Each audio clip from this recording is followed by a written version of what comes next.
नमस्कार मित्रों। हिंदू धर्म में कौवा अपनी आवाज के कारण अशुभ पक्षी माना जाता है।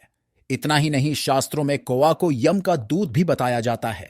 कहा जाता है कि कौवा यमलोक में जाकर पृथ्वीवासियों के विषय में यमराज को सूचना देता है। लेकिन वहीं शकुन शास्त्र के अनुसार कौवा को मनुष्यों का दूत बताया गया है।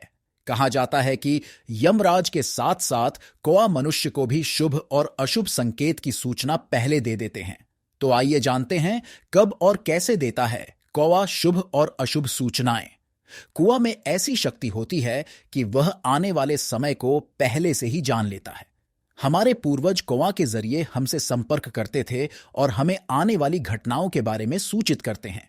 माना जाता है कि अगर कौवा का झुंड आकर आपके घर पर बैठता है और आपस में लड़ने लगे तो समझ लीजिए कि घर के मालिक पर विपत्ति आने वाली है। चाहे वह धन की कमी हो या और कुछ भी समस्या हो सकता है। वहीं अगर आप कहीं जा रहे हैं और आपको कौवा किसी बर्तन में पानी पीते हुए नजर आ जाए तो समझ लीजिए कि आपको धन लाभ होने वाला है।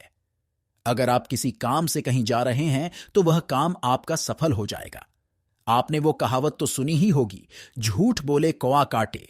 इससे जुड़ी एक थ्योरी यह भी है कि शनिदेव कर्म के देवता हैं और लोगों को उनके कर्मों के हिसाब से दंड भी देते हैं। ऐसे में झूठ का पर्याय किसी गलत काम से है और कौए का शनिदेव के दंड से। अगर कोई कौवा मुंह में रोटी का टुकड़ा या मांस का टुकड़ा लिए दिख जाए तो समझ लीजिए कि आपकी कोई बड़ी इच्छा पूरी होने वाली है। अगर कौवा किसी व्यक्ति के ऊपर आकर बीत करे तो यह अशुभ माना जाता है। वहीं कौवा अगर किसी व्यक्ति के सिर पर आकर बैठता है तो उस व्यक्ति के बुरे दिन आ जाते हैं। सूर्यदेव की पत्नी संध्या से उनका ताप नहीं झेला जा रहा था और इसके कारण उन्होंने अपनी छाया का निर्माण किया और खुद तप करने चली गईं। उन्होंने छाया से कहा कि वो सूर्यदेव और उनके दोनों बच्चों यम और यामी का ख्याल रखेंगी।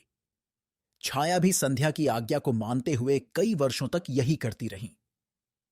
हालांकि संध्या ने यह भी कहा था कि छाया को सूर्यदेव से दूरी बनाकर रखनी होगी। दूरी बनाकर जब संध्या की तपस्या खत्म हुई तब तक छाया को सूर्यदेव से शनिदेव की प्राप्ति हो चुकी थी। क्योंकि शनिदेव छाया से जन्मे थे इसलिए कुरूप थे। ऐसे में सूर्यदेव ने खुद ही शनिदेव और छाया का परित्याग कर दिया था। जब संध्या को इसके बारे में पता चला तो उन्होंने छाया पर बहुत क्रोध दिखाया। हालांकि संध्या ने छाया को सूर्यलोक से निकालने के लिए बहुत प्रयास किए और अंततः सूर्यदेव को इसके बारे में पता चल ही गया। पत्नी के इस व्यवहार से सूर्यदेव बहुत क्रोधित हुए और छाया शनिदेव के साथ चली गई। छाया और शनिदेव जिस वन में गए थे वहां एक कौवा उनके साथ रहता था। जब सूर्यदेव को इसके बारे में पता चला तो उन्होंने छाया और शनिदेव को मारने के लिए वन में आग लगा दी।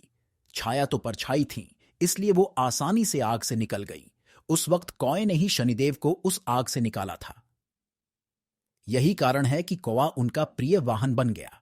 वीडियो पसंद आए तो वीडियो को लाइक करके चैनल को सब्सक्राइब जरूर कर लेना। जय श्री राम।